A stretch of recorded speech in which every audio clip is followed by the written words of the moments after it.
morning, all. Lovely to see you all. Thank you for joining. Um, Welcome to our community breakfast. For those of you who haven't met me, there's lots of familiar faces in the room, a few new faces. My name's Tesney, and I coordinate the communications and events for Culture Declares Emergency. I split my time between Bristol and the Black Mountains in mid Wales. Outside of my work with CDE, I'm involved in quite a lot of land-based projects, land justice, food growing, herbalism, and writing. And we've also got Karine in the room, who is our national coordinator and is based up in North Wales, and a few other of our voluntary coordinators as well. So if anyone's new to Culture Declares Emergency, we are a movement of artists, designers, facilitators, culture workers, heritage workers, who have declared a climate and ecological emergency. And through our creative practices, have committed to tell truths about the injustices at the heart of the Earth crisis, to take care of our communities, and to inspire and activate change. And if you haven't already, we strongly encourage you to declare. You can do that on our website.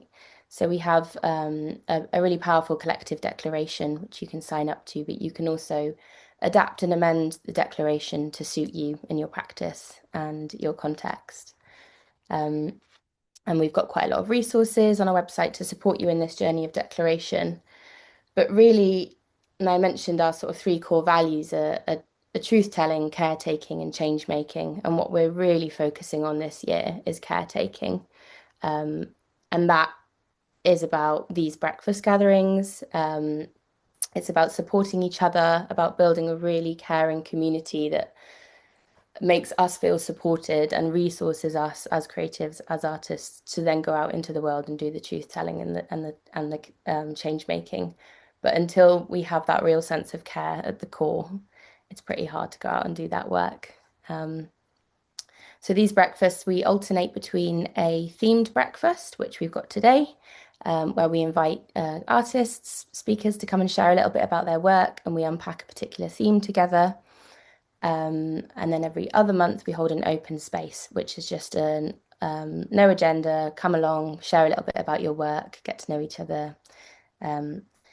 And it's really, really important to us that you join these breakfasts however feels good for you. There's absolutely no pressure to perform or be really professional. You don't have to have your camera on. You can be out on a walk if you want, earphones in, tucked up in bed. These are really just spaces for you to feel cared for and safe, and to be the messy humans that we all are. So just a brief kind of run through of how today's going to work. I'd just like to ground us in the space together. And then we will briefly be split up into little groups just so you can have a chat, just introduce yourself. And it's just really nice to start these gatherings with actually using your own voice if you're up for it. Have a little chat to someone. And then we will come back into plenary and we'll hear from our three wonderful sharers, who'll be sharing a little bit about their practices from different corners of the world. And then we'll end with an open space Q&A, so anyone can have a chance to share and contribute to the theme.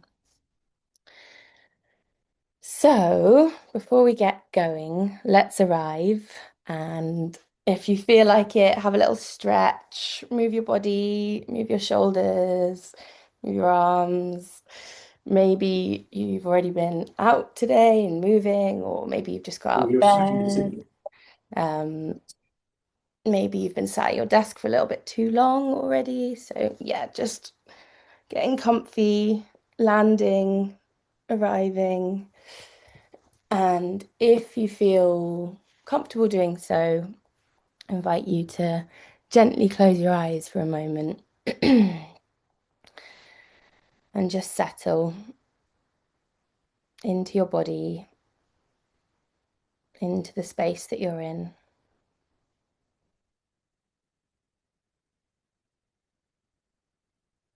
Maybe just noticing your breath, noticing any points of connection between you and the ground. And while you're here, I invite you to just check in with how you're feeling and how much energy you've got this morning to contribute and what you might be bringing with you today. And I'd like to take this moment to welcome every one of you into this space and every part of you. Whatever it is you're bringing with you, whatever you're holding, however you're feeling. Perhaps you're feeling a bit frantic, a bit chaotic, overworked, exhausted. Maybe you're feeling really calm, connected. All of these feelings are completely welcome here. And perhaps you could set a little intention for being in this space with us. Maybe you want to learn something new or be brave and share a little bit about your work. Maybe you want to connect with someone, spark a collaboration. And if you'd like to, we'll take a big breath together just to open the space.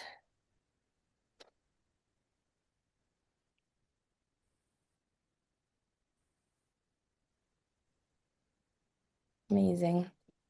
Thank you. So I'm going to just briefly put us into little breakout rooms. You can have a quick chat and just let people know where you are, a little bit about your creative practice. There's absolutely no pressure to chat if you don't want to. You can just keep your camera off and put a little message in the chat and just say you're not feeling chatty. I'll give you just 5 or so minutes. So just, yeah, very brief. Just make that 6 minutes and then we'll come back and we'll hear from our wonderful sharers. Welcome back. Hello. Great. Well, hopefully you had a nice little chat. Maybe you got to share a little bit about yourself, or maybe you just had a chance to run and grab a coffee, which is also perfectly good use of time. Okay, now we're going to hear from 3 wonderful sharers. And so today we're exploring the theme of sort of called it storytelling from the edge. So creating art with communities living through climate change and extraction.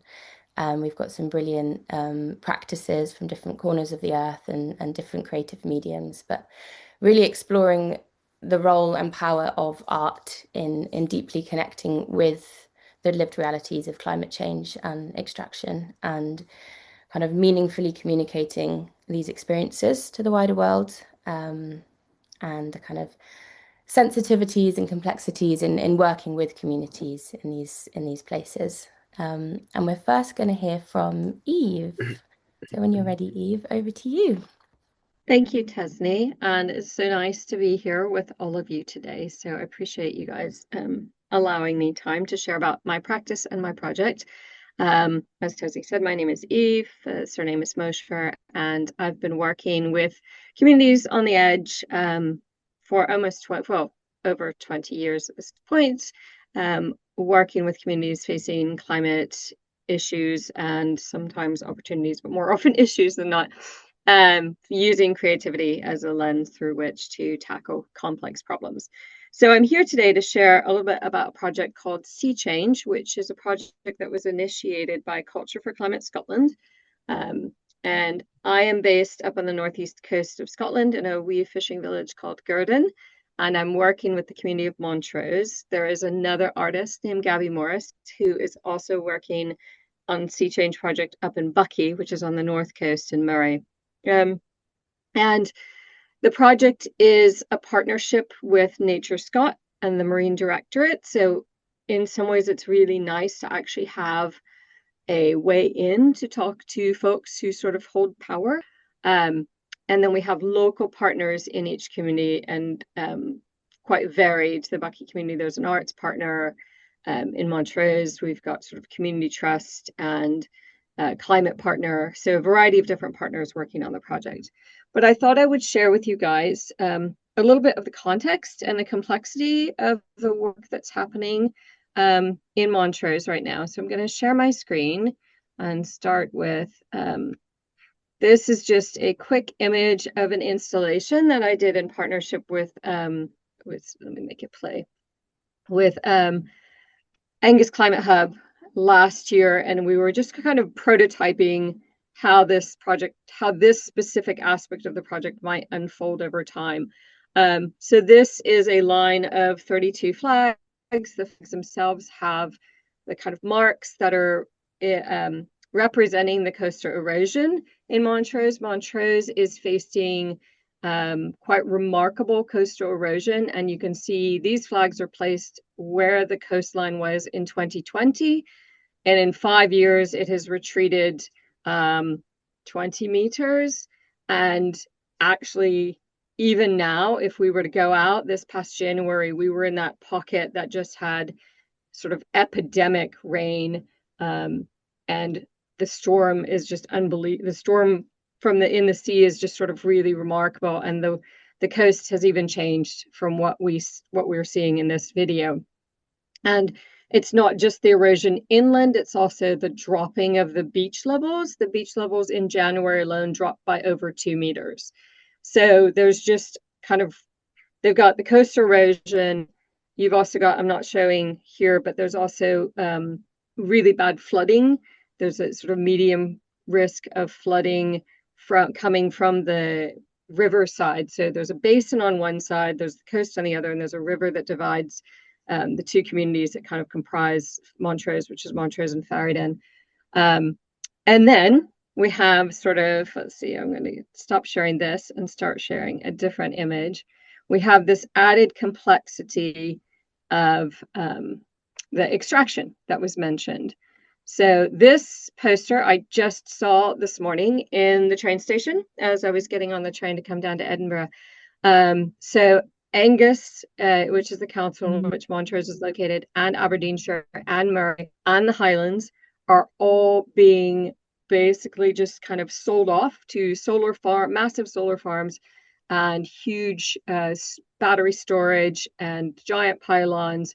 And it's really become a massive problem for communities. And you would think, as someone who's like really concerned about the climate, that this would be something that I might be trying to promote. But actually the way in which it's been unfolded and put upon the communities is really quite shocking. So the councils or the communities are all fighting against having more of this put into their space. It's an agricultural rich community, so we also will be facing issues around drought and soil degradation, but to also have sort of the indignity of having a lot of the agricultural land and land that's not agricultural but wild. So they're cutting down a forest in Federasso to put in a storage station. And it's just so often it's the repetition of the centralized oil and gas that they're just kind of repeating that with renewable energy. It's not community owned. It's the communities feel like they have no say. So it's kind of that context in which I'm working.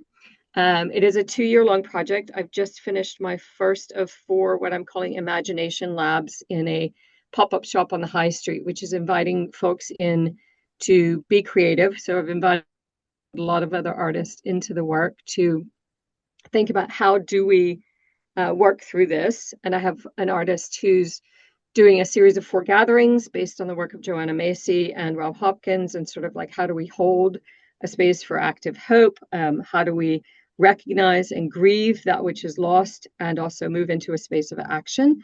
I'm trying to work with Nature Scott to brainstorm different ways to do like nature-based solutions that can be more community engaged nature-based solutions versus, folks, again, just having things done to them. And I think one of the really big things that I hear a lot in Montrose is that folks don't see themselves as part of the solution. They don't feel like they have a voice. They don't see where they fit in. So they've just kind of stopped having the conversation. So it's upon me to create the spaces for not just the complex conversations, but also spaces for imagination. So how can we imagine what is possible? So I've done a series of just sort of what if statements with folks, like brainstorming with folks. What are their what ifs for Montrose? Doing a lot of different I'm sorry, the lights keep going on and off around me, so there's a little bit of flashing. Yeah, and what mapping the different systems at play, so food and energy and transportation, and how do we think differently about that? So I'm not showing a lot of images from the project. There's a Facebook page for Sea Change Montrose. There is a page on the website, but a lot of it is still very much in its like, let's get messy and play space and build the trust between me and the community and me and the partners so that there can be trust built between those two pieces, because that's what's missing. There's not a communication line between people who live, work, play in Montrose and the people who are making the decisions on and for Montrose. So I'll wrap with that and pass on.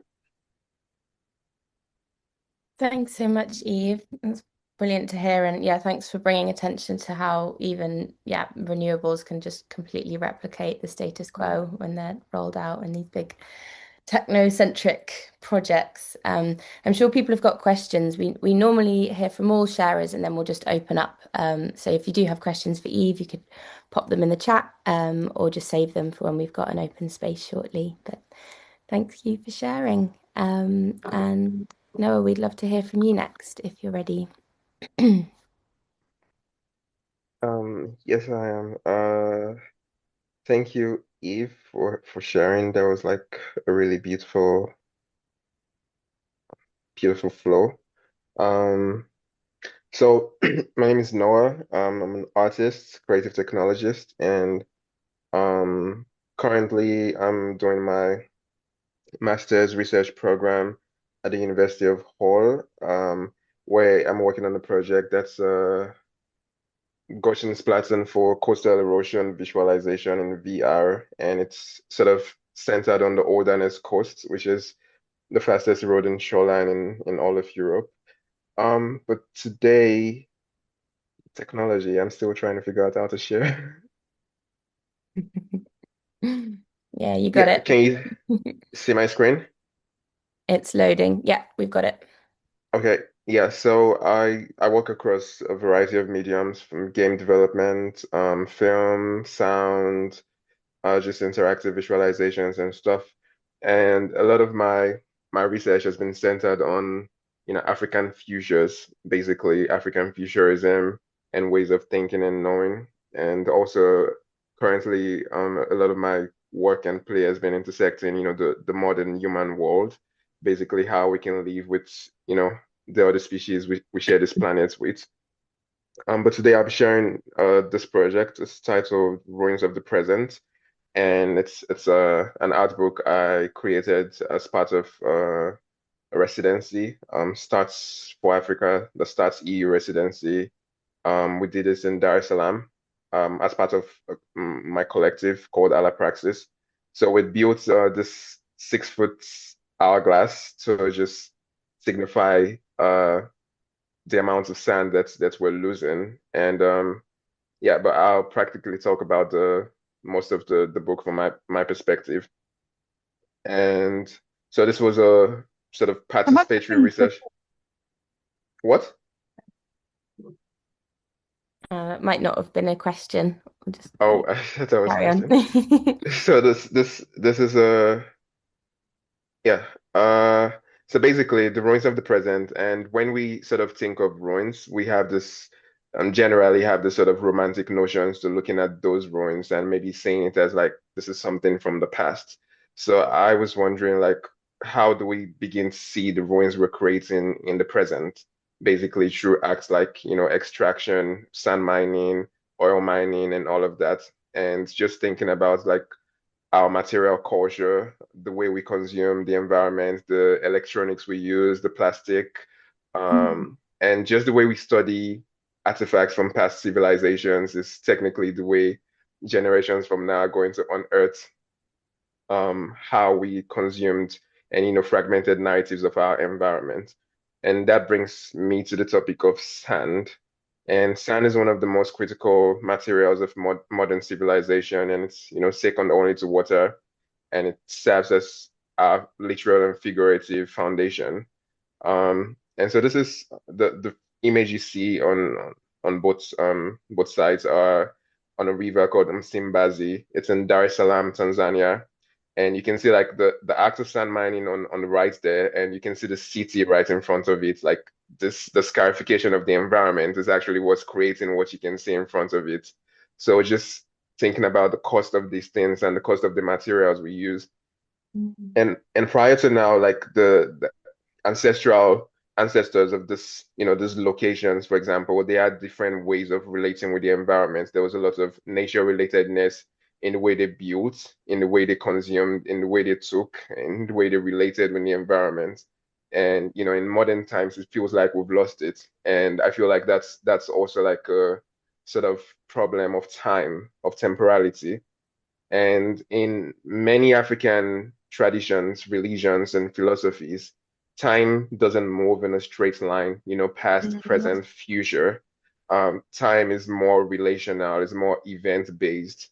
And in Swahili cosmology, for example, Swahili is the major cosmology currently in Tanzania, Dar es Salaam, and some of the areas around the Indian Ocean. In Swahili cosmology, time exists in two dimensions, Sasa, which is the present, and Zamani, which is the all-encompassing past. And so it's not past, present, future. It's more of Sasa, the present, moves backwards into Zamani, but not in a straight line, in a rippling form. That's why I've created this image here in the middle. And you find that in a lot of other African traditions, like in Sankofa, for example, it means to go back, to move forward. Um, in a lot of African traditions, you find the fact that we sort of look backwards to actually see what's coming.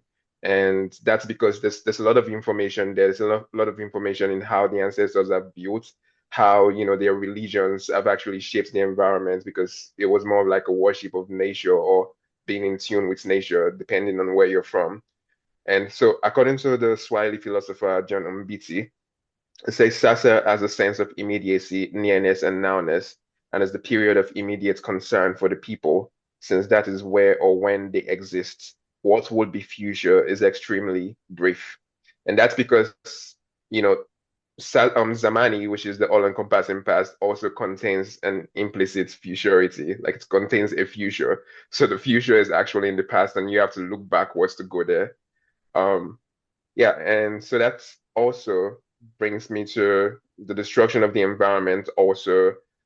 It's not just affecting us as humans. And a lot of things that are put out there always put in the human factors. It's like, oh, 50 million people, 10 million people are having this and that. But then what about the other, the other persons, I'll put that in quotes, that we share the planet with? Like, how do we begin to think about them? And so, for example, the Msimbazi River used to be a vital water source flowing through, natural forest land, but it's suffering a lot of significant deforestation since the 1970s. Um, and this is what two rivers in Dar es Salaam currently look like due to the extraction of sand. But at the same time, we also need to look at the power situation, because the people who are actually mining the sand are not in places of power. They're not the ones who make the control, you know, pointing towards what's happening, and they're just sort of collateral liabilities, basically, and they need to survive. So in my book, I'd written a lot of poems, poetry, talking about this, taking all this imagery, and also working with a lot of artists, technologists, um, artisans, local artisans, and archaeologists. And this image is here from like a workshop I had designed. Basically, we had used found materials from the environment to actually create artifacts of the future. And then we buried these artifacts and had them unearthed 2 months later, basically by real world archaeologists. But that's just to show like a passage of time, basically, and like what would be happening in a future of people looking at the materials we're currently using and the way we're currently building. So that's what we did here. And that's something that points to work by Beta. And it says ruins are not only destroyed architecture, but also everything that has been associated with it in the process of life. So every single thing we see now is part of this ruin of the present. And to resist this destructive temporality of sand mining, I believe we must reimagine how we perceive time and nature and think about responsible action and the importance of continuity. And this calls for philosophies of care and responsibility that prioritize the environment. And I wonder if I'm out of time. That's okay. You can wrap up. You take your time to Okay. wrap up. Yes. And so spending time in Dar es Salaam, you can see the coastline on the left here. You can see people, the people we see on the left are actually fishermen. They call them wavuvi. They pull in their catch from the coastline. There's someone walking a dog, and there's someone just standing on his football. And you can see like a lot of the coastline has different users and with different values and what they associate with it. And imagine taking all of this away.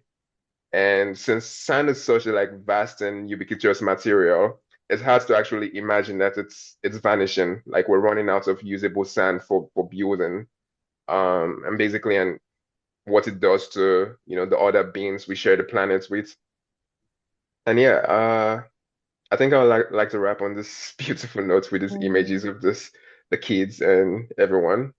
Um, but yeah, I believe we need to rethink how we reconstruct the environment and how we relate with the other beings we share the planet with, and think up new materials that, you know, have this affective way of, yeah, of relating with ourselves. Yeah, thank you. Thank you so much, Noah. Thanks for sharing. And thank you for introducing us to some of the African cosmologies and different ways of perceiving time as well. That's really beautiful. And I've had the honor of actually reading the art book, and I can promise you all it is a beautiful, yeah, it's a real weaving together of so many different kind of perspectives and practices and processes. And I wonder if is the plan to get it published, Noah, so others can access it, hopefully. Yes, definitely. Amazing. Definitely. Thank you, Great. Tasna. I'm sure people will have some questions and comments, and we'll have plenty of time for that. But do drop some bits in the chat if you want to. Um, Brilliant. And now we will hear from Adriana. You ready? Hi, thank you very much for the invitation. And well, I'm really, feeling honored to be here, and I'm super inspired by the other talks already. I'm from Brazil. I'm an animator and illustrator, and I work with communities in the Amazon. But I've been working more closely about the Amazon just over the last 6 years, 5 years, 5 years. And I first started as a commercial animator on Brazilian television. And then but mainly working on educational projects on television. And then I started moving around, being more independent. I'll show a little bit of my work because this can sort of help on to present. So this is the kind of animation. Let me see that. I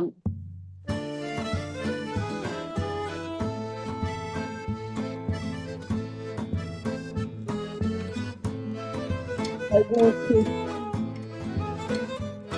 organic materials.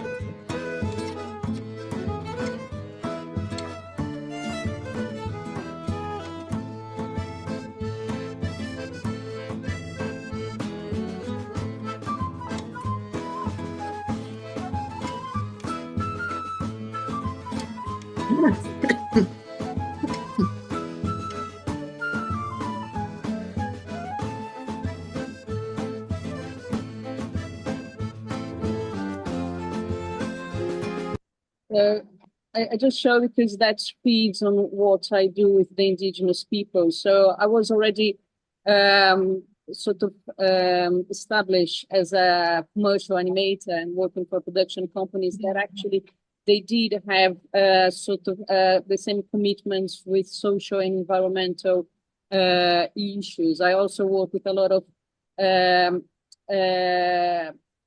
with some directors that were involved in the African ancestrality in Brazil as well.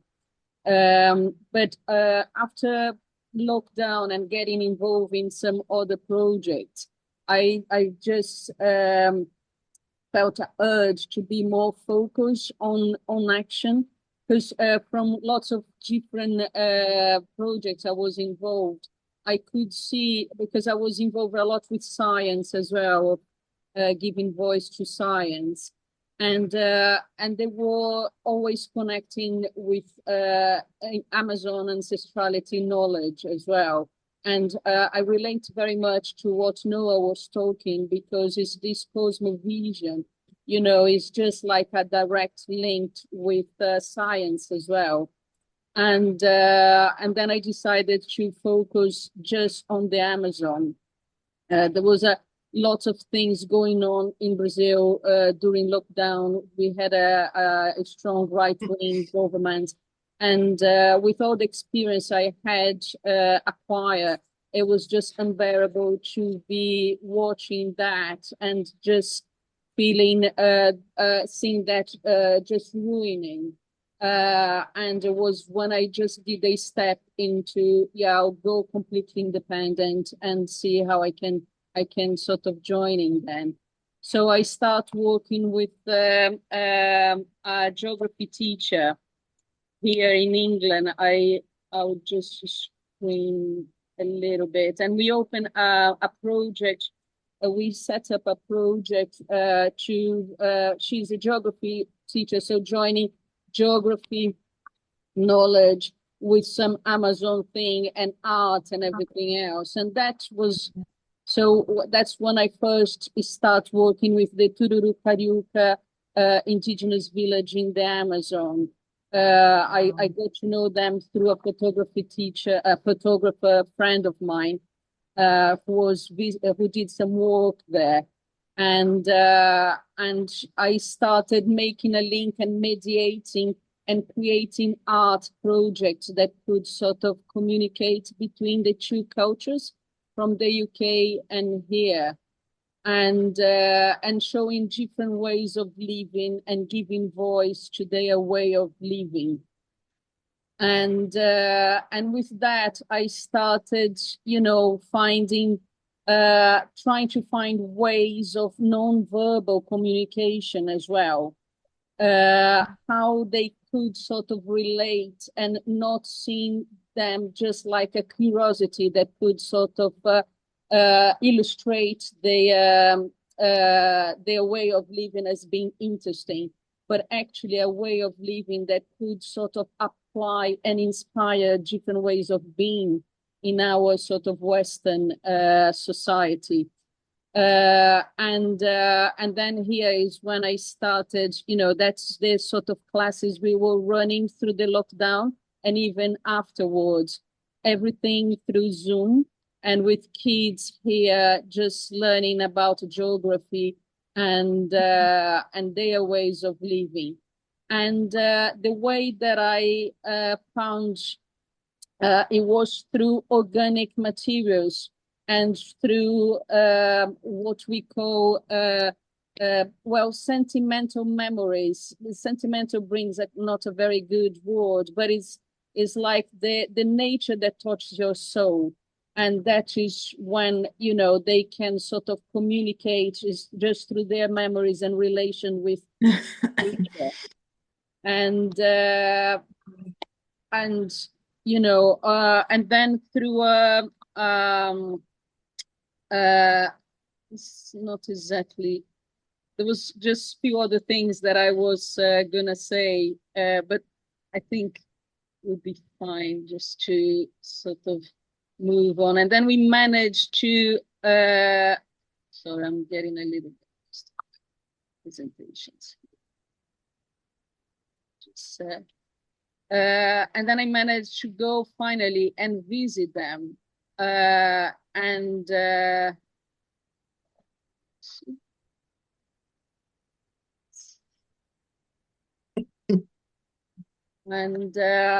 so we were first just doing meetings, virtual meetings, and these on the right next to me here is Marcella, the photographer.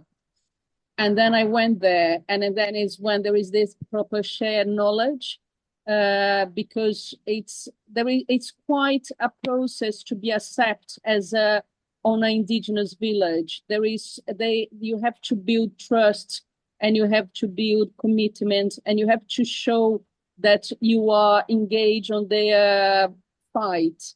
They always welcoming. They are always like kind and sweet. But there are some, during a lot of time in Brazil, the Amazon was a bit on a secondary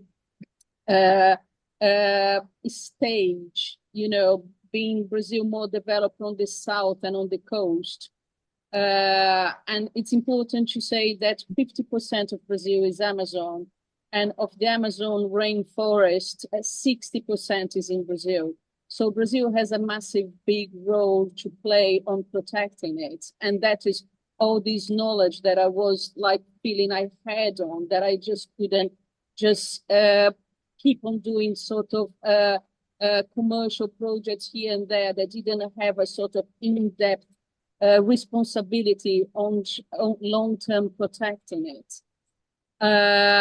But also, I knew that the voices and the teachers were the indigenous people who were on the forefront, not just like feeling the issues, but holding the knowledge on how to protect it.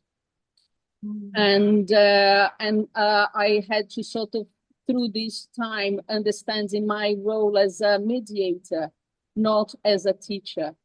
On this image, I felt very much when I was mediating knowledge, I was taking like this in-depth knowledge about geography and showing them that, a little bit of history, I was showing them that the words, they knew the words from books, the globe, but like a flat image. And I had a sense that when I would take the globe and they could see how it's all joined, I was understanding things from a Western perspective, but could inspire them as well.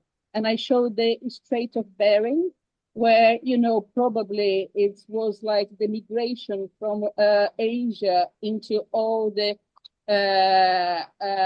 Americans and indigenous. And there was a line, and there were people all over the world could trace back their own ancestrality as well.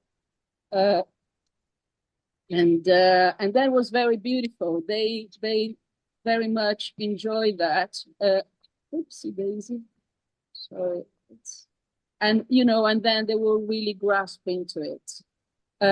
They really understood, not my cosmovision, because I don't think we have it there as they do. But there was something that, there was a vision that was like from a different perspective of theirs as well. And then we could communicate as well and exchange knowledge. So it was something quite powerful, not just for them, but for me as well, to find a way that we could exchange. And I was not studying them. I'm really interested on how we can join forces and discussing about climate change. So then we did that very deeply with the young people, but certainly I could see that, because that is how I was working with them before, just with the young people and the teachers. But then I could see that the olders and the elders came in mass, and I could see, we were bonding something that they really wanted to engage on that. And then we started doing the art materials. They started doing the things from their own perspective, and I was animating their with them. I was animating their forest souls, as I say it, and and just showing and talking with them, and painting with Jenny Papu, because that is their they make their own ink to make their graphism. And then we were making images with Jenny Papu, this special ink from the seeds, and into some beautiful work, and making what was their animals and souls from the forest, and and then finding ways that despite the differences between and the massive gap between cultures, they could talk their same language. They could communicate with, what bonds us. That's nature and the forest that we should be protect, and forest that is meaningful for them. Because they live in a forest that is is their life. But here we don't know, and that is what I with my teaching for the on the western side is like, shall we reconnect and see which is this forest that is meaningful for us? So then I created a project that is already running from here, and then I went to Brazil, spent some time there, got some funding from a university there, and connected with some scientists there. And I created this project that is called Rivers in the Sky, that is about connecting students from the UK with students in the Amazon. But I have a strong link, not link, I have a strong sense that is like this Comus vision. And because I study a lot about African culture as well, I'm connected with the organization in Uganda, because I can see that their visions are very similar as well, not in Uganda, but with some African traditions as well. I've done a lot of work with some African traditions. Look, the best. And so in this project, we try to sort of communicate from all these different parts of the world, just joining forces. So the Rivers in the Sky start all the way down, and I created, I feel very proud of that, 5 AIs to sort of join this language. And the 5 AIs is Amazonian intelligence, academic intelligence, ancestral intelligence, all linked with artistic intelligence, and all bonded together by affection intelligence. Being affection intelligence, the way of caring and looking after, that is very much the core of indigenous way of connecting and being the forest. They are not just caring for the forest. It's interesting. I wrote down lots of things that I'm jumping over that I was supposed to share. But one interesting thing, like for example, the Guarani ethnic group, indigenous ethnic group, they don't have a word for nature. And it's interesting, these linguistic things, because it shows like what we see from outside of us and inside of us and everything, because they are nature. They don't, it's the same as being human. So it's very interesting how it's connected with, it's the bond is so profound that there is not a distinction from nature and human. For the Guaranis, is the same. So that exposes me.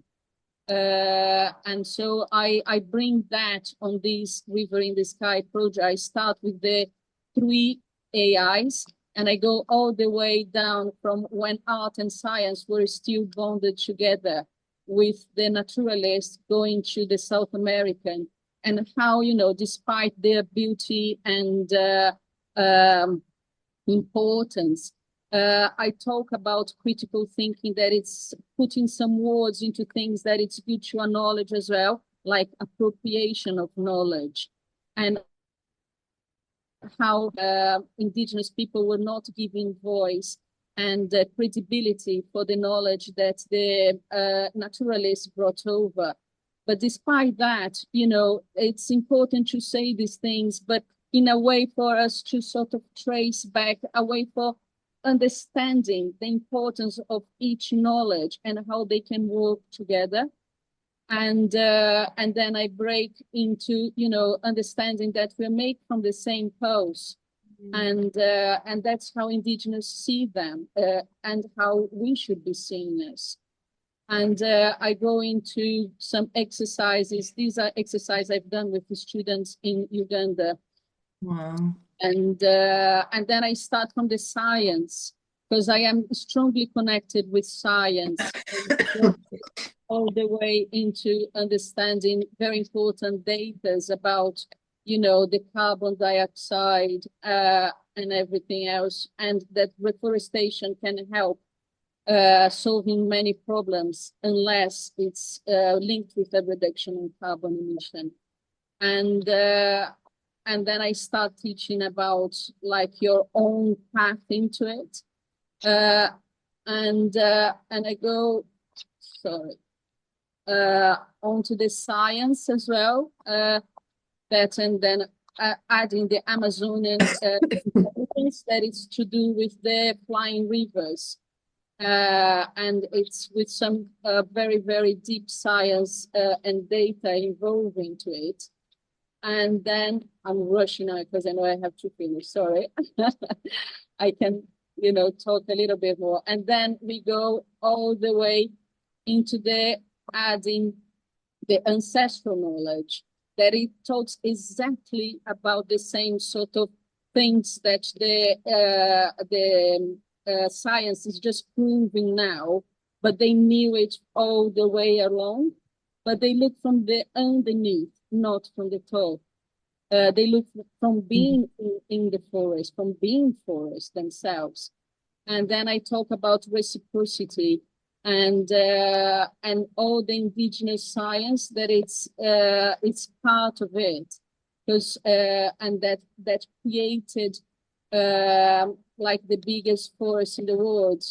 It's well known now by scientists in Brazil that about 18 to 20% of the Amazon was actually planted by indigenous people, and we are talking something about bigger than France, and that is how the forest developed and grew as big as it was, because there's a lot of science involved. But then I prove that, then I go into the deep indigenous way of understanding that in this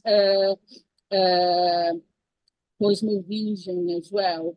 And then I add at the end the affectionate intelligence. So it's all a progression on that. And then I get talking about problems and issues, and then I start working with indigenous in the Amazon and in Bristol, making a film about what they can inspire each other. And now I am in the process of making a film with the community in Kampala, Uganda as well, showing how, you know, we all have things to share. Is with the kids in Bristol. They're talking about urban policies. They are very, very important to be promoted all over the world. In Brazil, we could die to have the same kind of urban policies that are here settled in Bristol. On the other hand, you know, of course, the cosmovision that indigenous have in the Amazon, it's very important to be absorbed in our ways of understanding of how to live collectively and how to not in a sustainable way and non-monetary way as well. In Kampala, the ways they are promoting things of bio economy world, and on working in tourism, community tourism on forests and everything, are very, very inspiring for people fighting back in the Amazon. So each of them I Impressive. think Yeah. in a link of activism, and they get very excited because they talk to each other, they exchange knowledge, proper knowledge, and then they create their films and animate their dreams of the future, because the dreaming side of it, it's very Okay. important. It's important to say that I'm not working with the geography teacher here anymore. We had different visions, and her ways of seeing things was too much linked with ticking boxes on Ofsted things that I felt it was restricting my where I wanted. And I think it's a very fair point that she has, but I had to sort of all these rewilding. The River in the Sky project is independent, working together with a university in Brazil and with an NGO here in the UK. So it's all this, it's difficult to put chronologically, sometimes talking to all of them. So that is my journey, and thank you very much for listening. And yeah, I think I tried to compress too much.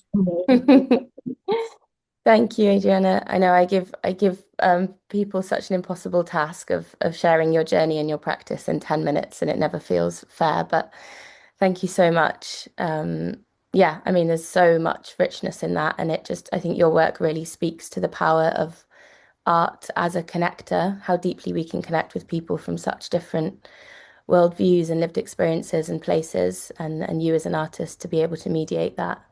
And I think a theme that's come up across all, Noah, Eve, and Adriana, your work is this sense that these sites of extraction and these vulnerable communities are also places that really offer windows into other ways of being and relating, that are so healing and offer a real alternative to the kind of extractivist, consumerist, individualist world that we're living in. And all of your work is really looking to understand and deeply connect with those ways of being and relating and share those more broadly with the world. So thank you, everyone. And we've got time now to open up. So if anyone has any questions or comments or your own work that you'd like to share that really resonates with this theme, if you can use the raise hand function, there's a little button on Zoom, or if you just physically put your hand up and go for it. And yeah, Simon, it'd be great to hear from you. Hello. It's very complex. So I'm putting my hand up first. I'm kind of challenging myself to crystallize this question, if it's a question, sort of on the fly, because that covered a very, very wide range of perspectives and approaches. And what I'm really sensitive to at the moment, I've been getting into decolonizing my mind as a person who was indoctrinated into this culture. Everything that I see, the way that I interpret it, everything that I do, the actions that occur to me to take, they are all, I try not to use a negative word like tainted or polluted. They are all influenced by the environment that I grew up in, the way that I was raised, the experiences that I have every day. And I'm quite pessimistic that anything that involves the current power structure can result in the kind of change that's needed in the kind of time that it's needed. And I also am often concerned, and I'm trying to understand the balance that's at play here between. So, for example, in Adriana's presentation, she showed a map, and on that map there was Bristol, the Amazon, and Uganda. And are we capable of participating in a triangle like that as equals, or will we, from this culture, for the foreseeable future, always feel like we're the ones using, we're the ones getting, we're the ones mediating, and they want what we have? I honestly feel like the cycle, we all need to be subducted into the mantle of the earth and churned over and come up again. I think that's what needs to happen. So what's the question? Uh, Can yeah, I how does that show up in each person's work, I suppose would be a question. do you mind if I step in on answer or helping out through that? Yeah, if you go for it, and then we'd love to pass over to the other two sharers as well to hear their thoughts on that point, because I think it probably resonates with everyone here. Yeah, it's just because it resonates so much with my experience, and I'm really, really pleased you brought up your journey because in some ways it resonates with my journey as well. One of the things that for example, I step out from the relationship with the geography teacher is because it was always from top to bottom. And it is very ingrained, despite the fact that she was with very good intentions, it's so ingrained into her position and ways of being that she couldn't step out from that. But saying that, I would say from my perspective as a white middle class Brazilian from the south of Brazil, I do resonate with that as well. It's not just you from UK, you know, even in our own societies, I say me and I don't know about Noah, but we can find the same sort of relationships with other people. And it does take like a personal journey to sort of acknowledge that in its full light and step out of that. Also, like and one of the things that I'm so a strong advocate about the Amazon and this thing about the rush, because when you acknowledge that the rush is real, or I mean, now people are more sinking to that, but it's one of the things that I teach is about the river in the sky. It's about there are rivers in the sky because of the big forests, like the tropical forest. They evaporate so much water that they not just take water and to link the rain all over the world, but it's also affect the circulation of wind as well. And it's quicker to sort of restore these through planting forests than any other restoring any other sort of environment. So because we know, of course, the ocean is super important, is even more important, but you can is scientifically proven because in 20 to 25 years you can sort of properly restore forests. So you know that's my urgence on the project that the river in the sky is part of the rewilding yourself. So it's important that you know there is hope and there are people fighting back very strongly, but I think all of us we should. That's why I give voice for the indigenous as they are the ones ruling ahead, and it's this thing about the top to bottom is everywhere, and it's a personal and beautiful journey, and I welcome your journey, Simon. Sorry, I speak too much. I wondered if yeah, either of the other speakers have a response to that, Simon's question, a provocation, or anyone else in the room.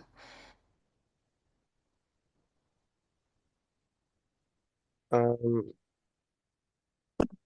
Honestly, that's a sort of complex one, but for me, I've been relating with this. I mean, I'm currently speaking to everyone here in English language, but I'm never going to be English enough. And that's because this has been transferred to me, like over time. And my ancestral, I'm just coming from a personal perspective, and my ancestral narratives, basically like the way my ancestors worshipped has been demonized. For example, I lost my train of thought. That, let me just, there we go.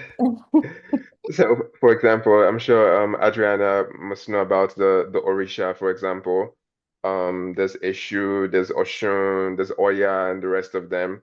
And Eshu, I know this is going off topic a little bit, but Eshu is currently translated to being the devil in, in Christianity currently, even though in my ancestral narrative, Eshu is not the devil. He's just is the messenger, is the one who gives you the choices, you know. So th things like that. And I think Adriana mentioned earlier about, I don't know if it was Adriana or Eve mentioning about some people not having a language for nature. I'm in a translation of nature. Um, that's also something that's very important. The languages we use to relate to distance, we need to begin to see them differently. And like I said earlier, most of our thinking is always related to the humans. It's always human centered. And I believe that that's a very, very big problem. Like it's a very, very big problem. We need to like decenter the human and think about nature first because we are part of nature, like we are nature. So one way of doing this is, thinking through language and how we, yeah, communicate that part of it. And like I said earlier, it's also a problem of time. 10 minutes didn't give me enough time to talk through all of that because we're all always in a rush, always in a time crunch.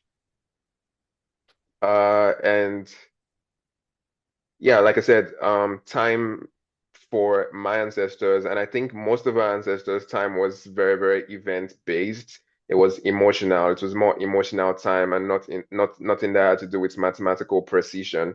Like, oh, you have 10 minutes, or oh, you have to meet me at 7:45.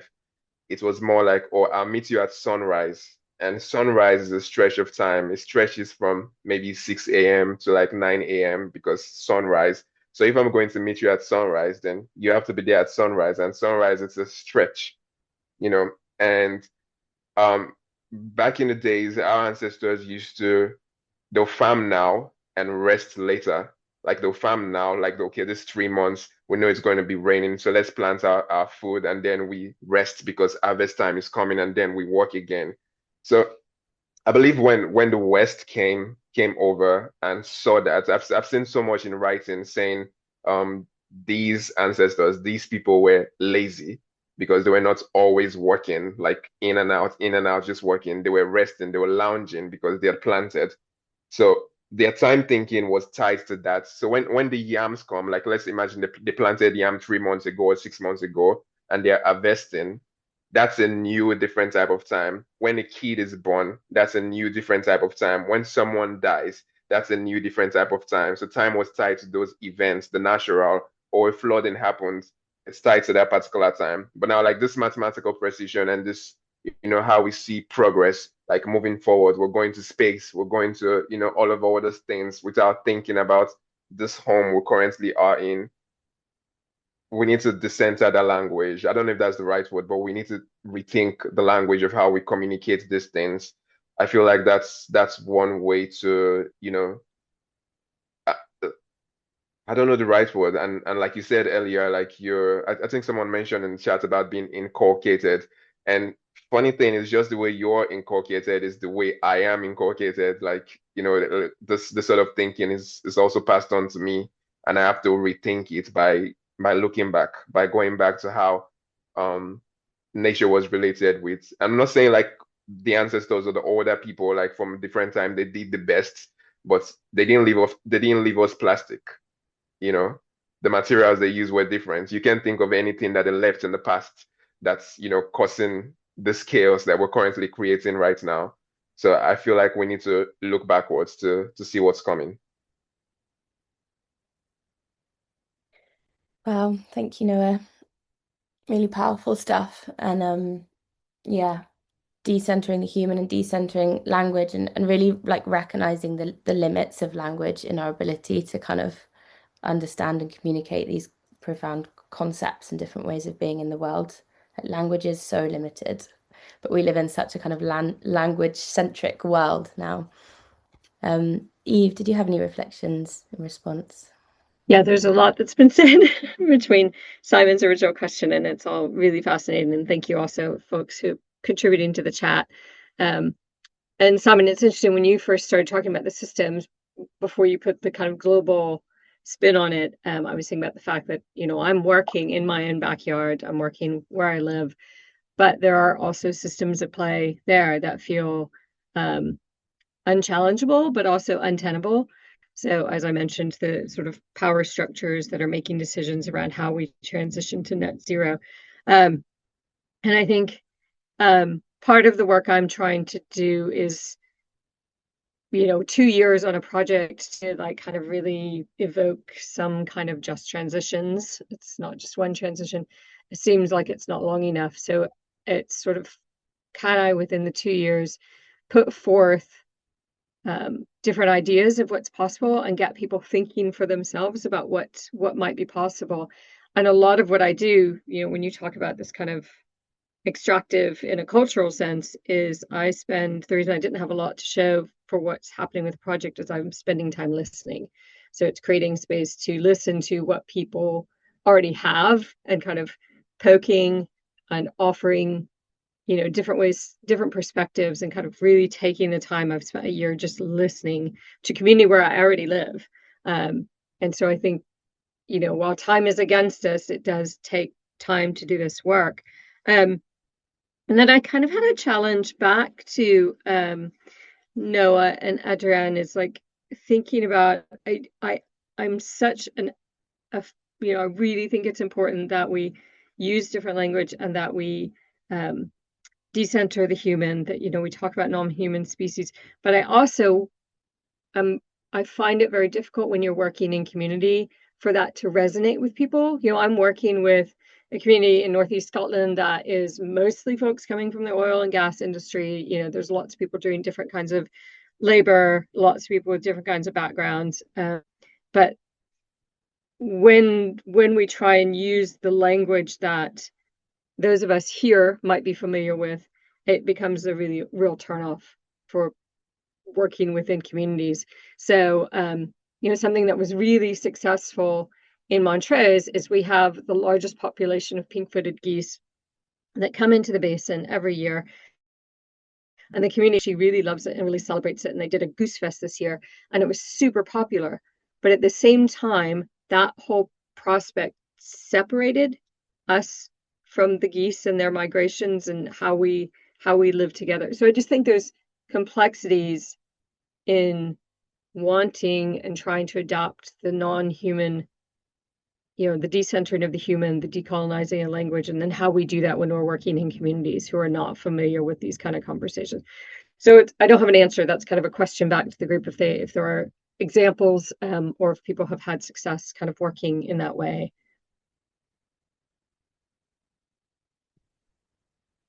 And just to slightly maybe extend or add to that question, Eve, something I wanted to ask you all and anyone in the room was about the limitations of working creatively and relationally and with different concepts and worldviews, but then wanting to take that knowledge to systems and structures that, you know, are very much about quantitative based decision making, or, you know, you're working with government agencies and natural resources and these bodies that have very limited ways of kind of making decisions and understanding the world, and how you do that. You do justice to the work that you're doing with the communities and their ways of understanding the world, but then to also take that knowledge to the people with power who can hopefully make a change. But yeah, it's like you're working within such different bodies and worldviews, and I know, Adriana, you do that a lot as well, working across science and art and Indigenous communities. But if anyone in the room, yeah, hasn't spoken yet and would really like to share, please do.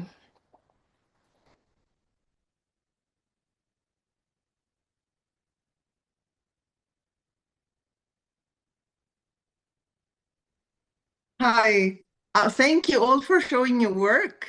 I am really interested I'm an urban planner and I'm really interested in working with local climate change.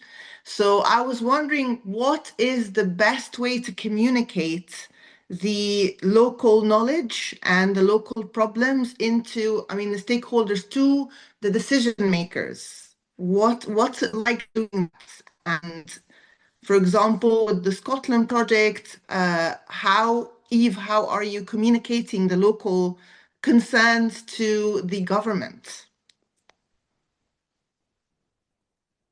Yeah, I can't necessarily speak from Sea Change yet because we're still kind of in the early process, but I do have Angus Council on board and I'm working with them as well. And in previous projects, it was often inviting those people in positions which held power to participate, like actively participate in the project. And it's hard to get people to do that, but getting them to show up and be a part of a performance or be in the room where, so we've invited folks from the Marine Directorate to come to some of the imagination labs and to participate in some of the artistic activities. And I think that answers a little bit your question too, Tasni, and a little bit Rani, is like, have them in the space with folks. And, I'm sure folks know about theater of the oppressed and the idea that, it gives folks a voice and that like a lot of creativity is actually a really useful way for those who are like in those government positions to enter into the conversation and hear it through kind of a filter where they don't sort of feel like they're sitting there doing the tick box exercise or being attacked or any of those kind of things. But I do think creativity plays a really interesting role in communicating between those two spaces in some ways. But you have to, in my opinion, you have to bring folks along with you kind of right from the start, as opposed to trying to radio it out at the end. You have to establish connections with the decision makers and then invite them to the community. So yeah, I get that. Yeah. No, thank you. Thank you for your work and thank you for everyone for sharing your work. It's really vital. Thank you. Might add something that, comes from a different place, of course, in reality. But I think, it's the whole world is in transition. We are in climate transition, but also social and relationships transition. And as like being in transition with all of these, it's very difficult to confront that. It's like in Brazil, it's very difficult to approach and get it through and everything else. But we are the mediators of times. People have got on board to this job. It's tough what we do, and I don't think that there is one answer like, because what Eve talked, it's wonderful, but it doesn't sort of replicate so much into my culture, and I wish it would.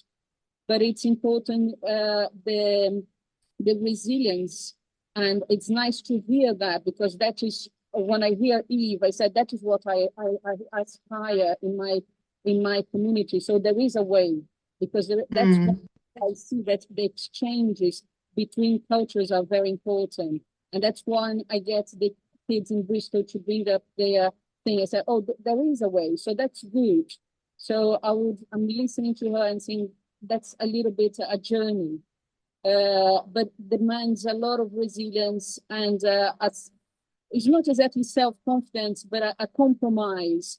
But and looking in a cosmo way, looking into what we are seeding for the future, is like the indigenous people. They do a lot about, and Noah said exactly that as well. Ancestral. We look at the past and we have the future, and we are just mediating. So that gives a strength that someone else will take on and will carry on this journey, because there is just so much I'll be able to realize is not the word, how can I say, is like make it true within my lifetime, but someone else will be able to. And having this sort of understanding yourself as an ancestral person, it helps you through your journey. And that is the work I do with the indigenous chief, that I talk with him very often. And he's always saying like, it will come, Adriana, keep flowing as the river. And he teaches me a lot. So yeah, that's, I hope. Beautiful. Hopefully the teaching work that you do is going to make people who go into government more sympathetic to the local people, hopefully. Yeah. Thank you. Thank you. Karen, do you like to share? Yeah, thanks. Well, great session. I suppose I've got two things that popped up. One that popped up while Eve was talking, just thinking about the work that I do here at Liverpool World Centre.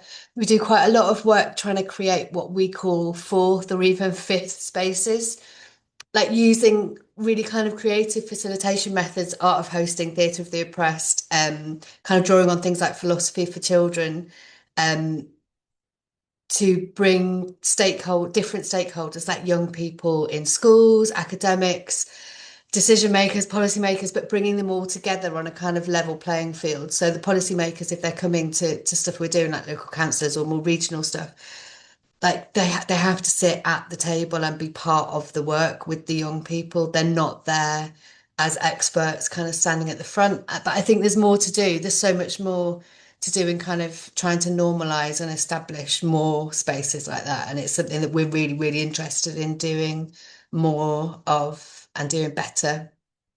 And the other thing which I've been thinking about all along, which is more about me in my artistic practice and something I'm working on at the moment, and really relates to what Adriana has just said, is about kind of exploring, okay, other ways of thinking and knowing and animism, but actually trying to reconnect with what uh, British indigenous knowledge might be, thinking about people like the poet John Clare and how he wrote about how our relationship was with nature before the enclosures. You know, learning from history again, you know, thinking about what Noah said about having to look back to look forwards um and actually that's something that we have really lost. You know, there's not a way of articulating what the British Isles, what is or was our relationship with nature and how could we sort of reclaim that? John Clare talks about like going a few miles away and suddenly the flowers and the plants didn't know him anymore. It wasn't about he didn't know them, they didn't know him anymore. And I just think this yeah, I'm trying to kind of get some work started that looks not only at knowledge and expertise from other parts of the world, but actually how could we somehow reclaim that for ourselves as well. Sorry, not questions, just random thoughts.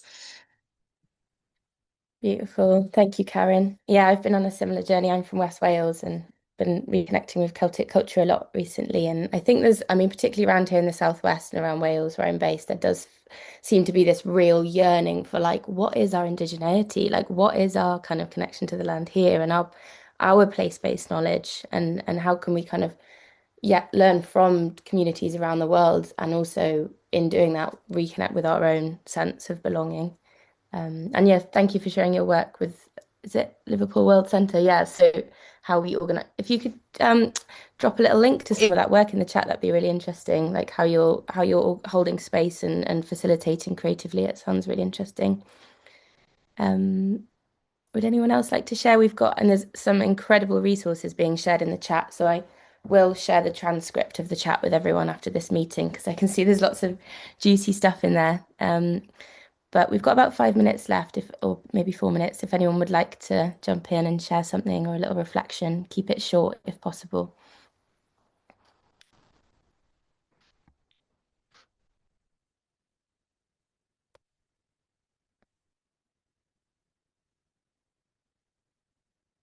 Simon? Yeah, thank you. I hope I left enough time for somebody other than me. um, so on Monday, 3 p.m. in Bristol, as a complete newbie to this field, but who feels, I'll show you something. Right. Can you see this? This. Yes. Okay. That piece of wood, that's a male storytelling ancestor of mine. That statue is a female ancestor of mine, I believe, but I haven't figured out or met yet. And some of the artwork there is from the Campshire people of in the edge of the Amazon in what's now called Colombia. And an inexplicable amount of stuff is meeting in me. And on Monday at 3 p.m. in Bristol, I'm inviting people to come together with the potential to make entertainment that shifts spirituality so that we don't have to have this conversation anymore about the difference between our spirituality and indigenous spirituality. So, yeah, you said share your work. That's it in a nutshell. Let me know if you want details. In fact, they're Yeah, already in the chat. and I'll be sharing the chat. Thank you. Thank you for being brave and for sharing your work and for making things happen. Kat, I can see you've got your hand up. Got a couple of minutes. Hiya. Okay, hi. I'm Kat. Nice to meet you. Thank you very much. It's really inspiring this morning. It's the first time I've come to this and I've loved it. I hope you can all hear me okay. I'm working on a project with my local council and a charity which is specifically to do with waste reduction. And we are putting together a sort of presentation to take into schools, which is addressing teachers. And my aim is to basically inspire teachers to incorporate waste reduction techniques into their lesson plans in creative ways. So not necessarily just like PSHE or geography, but in the arts and design, in English, in history. And there's a lot of things that have come up in today's session that resonate, such as, historical elements of how people in the UK lived before our current time. However, I think what was interesting is like this idea of was it Adriana saying that working with the geography teacher was quite limiting. And I'm just curious to know how the artists have navigated sort of very rigid structures, such as, I guess, like meeting educational requirements with freedom. I know that there is a degree of freedom up to like key stage, I think 3, to teach what you would like. But I was just wondering if anyone had any advice on facilitating these types of things and working with, I guess, bodies such as schools to inspire them into, stuff to do with ecology in a creative way. Definitely, the creativity is the key thing. Thanks, Kat. We normally end at 10:30, but we can carry on for a few more minutes today. Sorry. And I think no, it's okay. It's such a pertinent question. I think it's one that's kind of come up in slightly different iterations today. And I think I'd really like to do one of these breakfasts on education, as it's just enormous and it's at the root of everything. But if anyone has a real kind of a quick answer to that question that they'd like to share, then do go for it. But otherwise, I will be sharing contacts after this so people can kind of follow up with advice if they'd like. But Adriana, go for it. It's not easy, but schools are open for it. I think my frustration is that my restriction came from the geography teacher that I was working with rather than the schools wanting that were engaged with us. But it's you do have to have like this cross thing. That's why I still use science and geography as a way that schools can tick their boxes.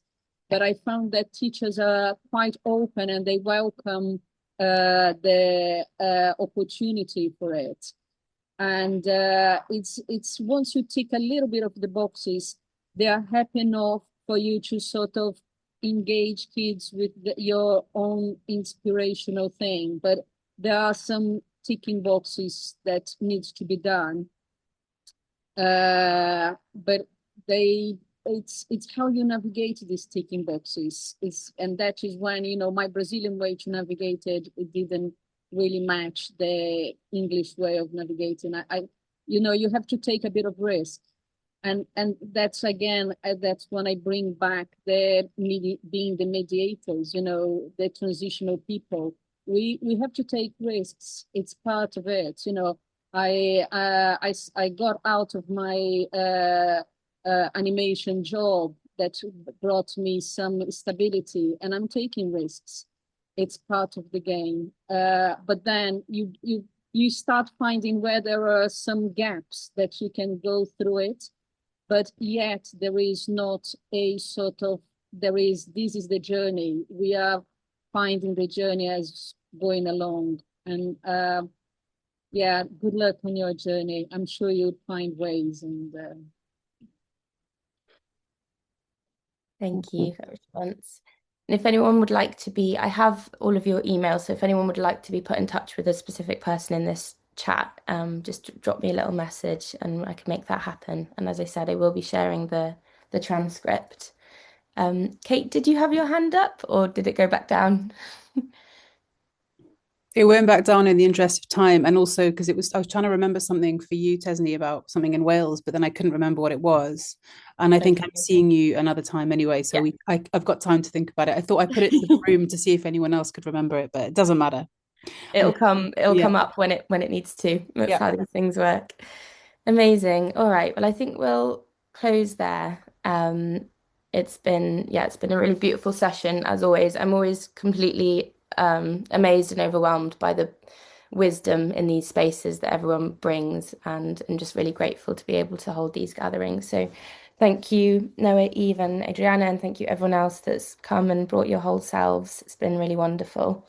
As I said, we hold these on the last Thursday of every month, and we alternate between a theme discussion like today. Next month will just be an open space. So hour and a half to just come and chat and share whatever you want. So much more time for this sort of open discussion.